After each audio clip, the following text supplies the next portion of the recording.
Welcome to ask doctor Nikitha series. இன்னைக்கு நம்மளோட followers என்னெல்லாம் கொஸ்டின்ஸ் கேட்குறாங்க நம்ம பார்ப்போம். இந்த கொஸ்டின் மிஸ் நிதி கேட்டிருக்காங்க. After how many months of rebounding natural hair grows back, how to grow them back pastor?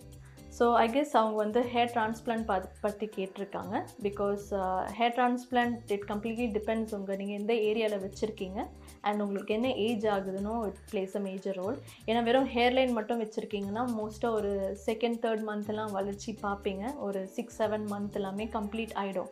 But crown back சைட்லாம் வைக்கிறீங்கன்னா உங்களுக்கு அது ஸ்டார்ட் எல்லாமே கொட்டி மொழிக்கிறதுக்கே உங்களுக்கு ஒரு 4-5 months ஆகும். ஸோ ஆல்மோஸ்ட் ஒரு ஆவரேஜாக நீங்கள் ஃபுல் ஹெட் வச்சுருக்கீங்க, ஒரு ஆவரேஜாக நீங்கள் பார்க்கணுன்னு பார்க்குறீங்கன்னா ஒரு 8 to 10 months மினிமம் ஆகும். It can go up to 1.5 years கூட, பட் ஆவரேஜ் 8 to 10 months ஆகும் if you done your hair transplant.